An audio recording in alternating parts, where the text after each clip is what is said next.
nhớ rong cho cái tí sẽ đàm anh đây chấp là nó quý là kia bé mù khâu lúc thì tao cú sát tao yêu tụi thì tao cú tất cả lò chè nên cả rồi nó nè thầu này một đầu luôn lúc khẩn chia lò là ya phía sau thế này tụi thì tao nó trồng bền là tới khi giờ cho trồng bền mà nữa có thể u tên nó trực bỏ nè trực bỏ nhá họ chỉ còn cả cầm đồ lúc chia là ya chè mua khăn tuần uo này gà kia cho họ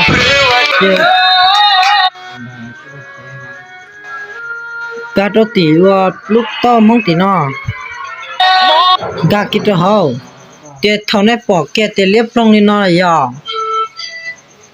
chè này sát to tụt tí to cút cho cá lò chè này gà kia cho họ từ lúc nó này tàu cá nào chưa cá lia tàu cá nó này tàu cá nó thầu rồi nó lên nó là giờ chơi ya thế này tụi tí to cút trong bên đen đen là nè khi chỉ tàu nè từ một tan đủ lúc chia là xí là chơi lúc chia là đặt trong bên là giờ chơi nè sát tàu lúc cút cho cá lò lúc chia là xí nó mà nè khốt trong bên chia mà nè ô chỉ tàu lái nè chơi nè mà ô lúc nè xí ya tan hô lò giờ chơi ăn cá cho sổ nó chơi gà kia cho nên cũng tất mình tàu cò tiệt xe này thằng này tan này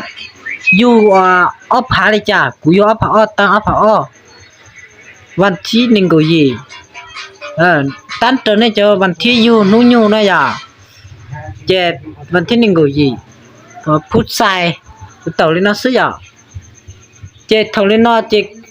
กันตัวแกก็ตัวสตงดูแกสตงเลยนะtàu tớ nó chỉ nên tàu kia cho họ chỉ thằng nó giờ nên lấy những kia còn tàu là hà nó giờ chỉ nên tàu kia cho nên nó sẽ giờ ta chỉ mà giờ cụ tụ cũ nó cụ chỉ một tụ cũ là nó giờ cụ chỉ bao nhất là nên chỉ sẽ dùng trà giờ ta chỉ cụ lúc cụ chỉ tao này ta chỉ cụ tàu tụ cũ đã cắt rồi giờ chỉ để chỉ nó cụ rồi thế chỉ lấy là theo cụ lúc nào giờ lúc tịt tỏ sư lúc tịt tia chỉ giờ lúc nào giờ chị cụ thể chỉ lại giờ tất nhiên mà giờ nên tàu tụ cũ chị nên chỉ tàn tàu nè cho khó nó nên cho khó nó chị cho lên chị lấy sai cho là hạt tôi đó nên tàu nè nên chắc em khó nên tụ cũ chị nên khó trở lại khó của hai nó sẽ giờ thầu nên tàu nên tụ lên số tông nó tà là giờ chị nên tàu kia cá lên liên là họ chỉ nên tỏ lên nó chỉ nên tỏ nè nên tỏ lên tiếp biệt số nó chỉ lấy xa tí cho khó khôn tua chỉ nên mà một tỏ cái chắc khó khôn lấy xa tôi cho số nó chỉ nên một tỏ cái chắc khó khôn cho là xí cho là khó cho lần tàu cho lên à chắc khó khôn tàu cho lên lấy xa tôi lên chỉ nên tàu tôi lên chỉ trong đời nó giờ trong đời nó giờ lên nó chỉ bao này xí sẽ làm trái à, tất xí cũng xí tao đó nè, họ khát tuần thi o chỉ dùng đi nói à, khát tuần thi o mà giờ thì có lúc thì tao trong bên là có cho khi chỉ lại kia, kể có sao có cho lại khi có trong bên là im mỏ nó có cho giấy kia giờ, chỉ xem một tí tao nó lừa bỏ chơi nè, không lừa bỏ chơi có lọ có mất khâu thì bắt ta khâu tôi nữa tôi cho nữa khó nói à chị tất cả khâu tôi cho khó nói này chỉ có chỉ linh cả cái trò tụ phế này ạ cưng cả cái trò hậu chỉ nếu như tất cả tờ có tụ tí to là ạ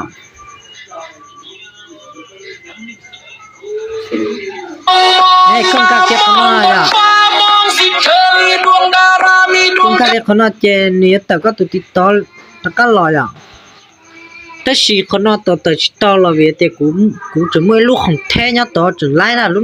nào cũng được lo kia này sao lúc thì tia chỉ xí lại nhá tao chỉ theo chỉ tao cả cái nó rồi à họ cắn tuần tiếp bé thì nó nè ui thì từ ha cắn tuần tiếp bé nên gan nó nè nên gạt thiểu nó à trên nó chỉ rằng gạo thì to một con thì to cho cá lọt xí à khăn từ thì bé lên gạo nó là gạo kia cho họ à chỉ thầu tờ lo lên nói à chỉ này sẽ còn nó sẽ có tiền nên luôn bé chỉ cú li mà lúc luôn bé mà giờ lúc sống nói à chỉ giờ luôn bé nên bé sống nó chỉ này tàu kia cá sống nó à tàu kia cá là nó nè tàu cá đó họ chỉ lái là xứ này à ok lái là xứ nên luôn bé lúc tiền tàu cá đó nào đến đó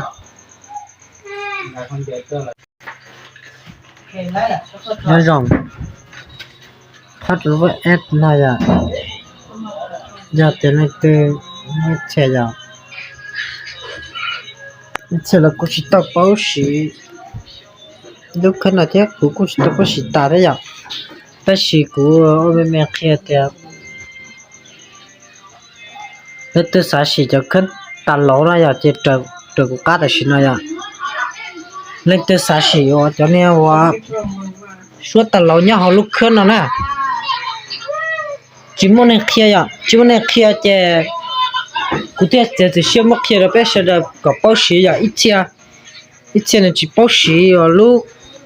cho suốt ta lỗ nó nè thì nên sửa rồi nó à nên sửa cho theo nó nè cho theo cá nó nên sửa rồi nên sửa kia là một nó à chia nên tàu cá nào nên chưa có một cá nó là chỉ nên tàu đó họ nè tàu này à chỉ nên ở theo nó nè lúc nó thì tàu kia đó họ nè tàu nó lên nó là dạng có cho nếp bao thì có mình chấp là nè tàu lên khó nói dạng chỉ nên chỉ bỏ cho sền tàu nó nè chỉ nên chỉ xếp một tàu luôn nào nên tàu trâu cá nó chỉ thêm bỏ cho nên tàu nó là cho nên suốt tàu nó là dạng cho nên tàu kia đó họ chỉ cho tàu lỗ nhau nó là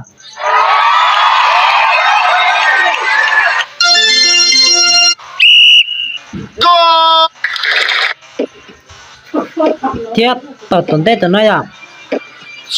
lúc tuần tết tụi nó là nè sư ta rồi nó là sư nó phụ tụi nó muốn tàu hả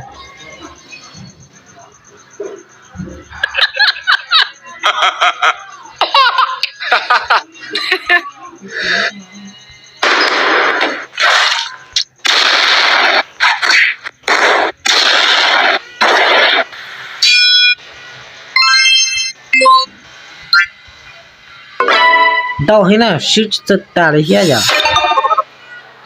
3 left off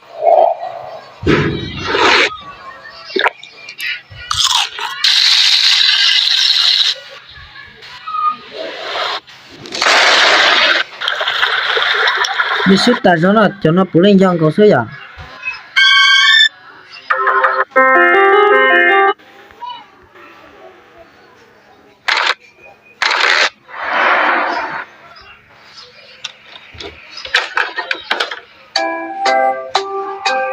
cho nó bù lên giang ra goal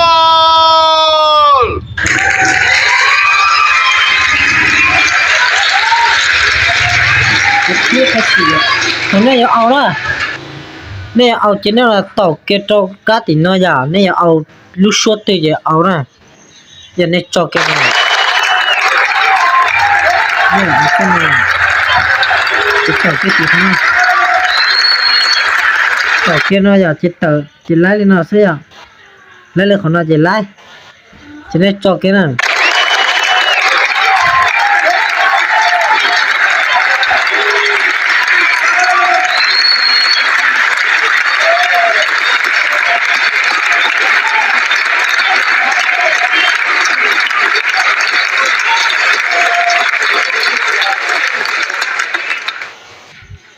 nó sẽ à chỉ này ôi nó sẽ à họ có chút sinh giờ cho nên sao tao cho ta lỗ thì tiền còn nữa số tiền lên lò giờ chỉ này cô mất giá lấy lò cho họ chẳng câu chỉ này cô chỉ khâu chỉ khâu rồi nó phải à lú thì nó là giờ thì nên mua nhất cho họ sật tông là giờ thì nên xí thì nó phải tàu lúng con là giờ chẳng cả rồi mình à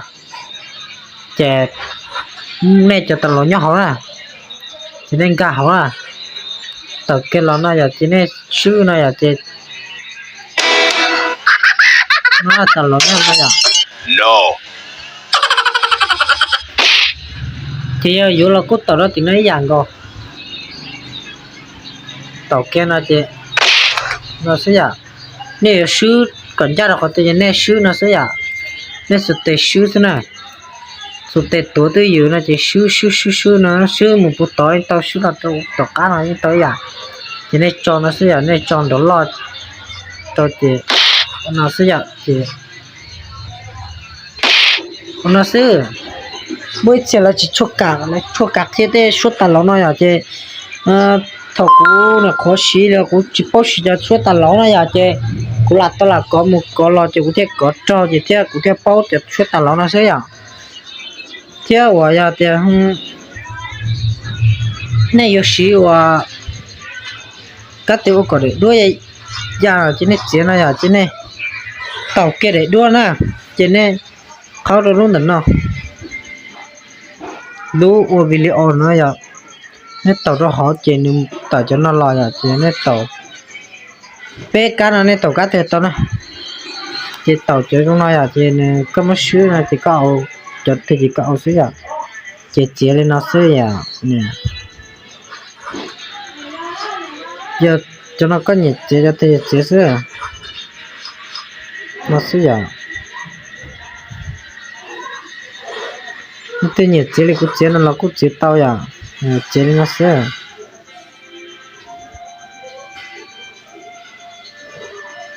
chế lên này à chế cú xì mê nó sẽ à cú chỉ cho chế thế này cú chỉ cho chế thế cú là khi nó đi tới lấy cú bao sẽ à hay là thì ít chế mà lấy những khi nó đâu cho nó giả là à thì những cái giá xì vậy để đua và có cho là cho này xuống tiền này à thì cú khâu tới lên này à nên cú trật tàu cái trò lúa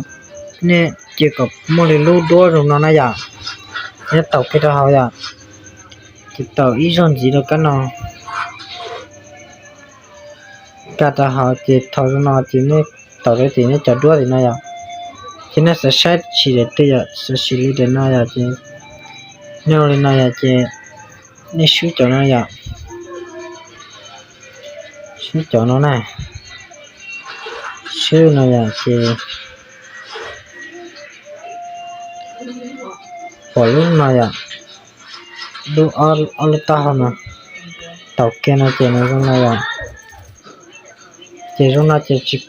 bỏ khỏi nhất tàu đất cầu là à chỉ nên là sẽ à chỉ nó sẽ à con nó sẽ à chỉ này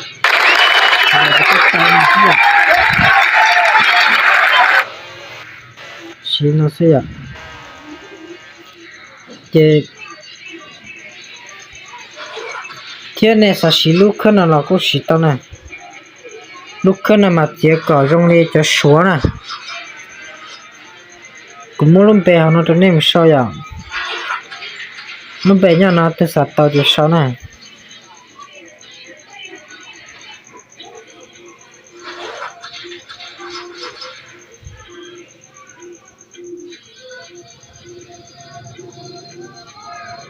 lúc bè xí chỉ không ăn ta có liên nó nè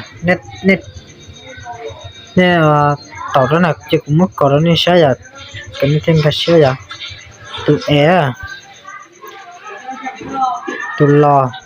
tụ s tụ a tụ k tụ y nó vậy nên sau trở lại căn được của sau nó cho nên chỉ nên sau bài chỉ lại này à chỉ những tàu lúc khác nó lo chỉ nên tàu bài chỉ nên sao một xí chè cho họ là nên chè nên cho đuông cho đó cho đuông chứ mà xóa tên đó chỉ tao là nên nhà này bây giờ cho nó phê à cho nên tao sẽ nên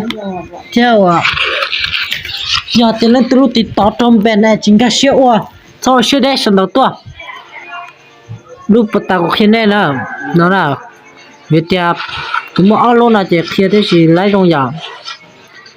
แต่เชียนแน่ตัวติดต่อทำเป็นละเจ้าเชื่อได้ตัวหูตัวกูตัวสัตว์ต้องนอกูมาลีกูมาลีป้าเดินแล้วเนี่ยยะ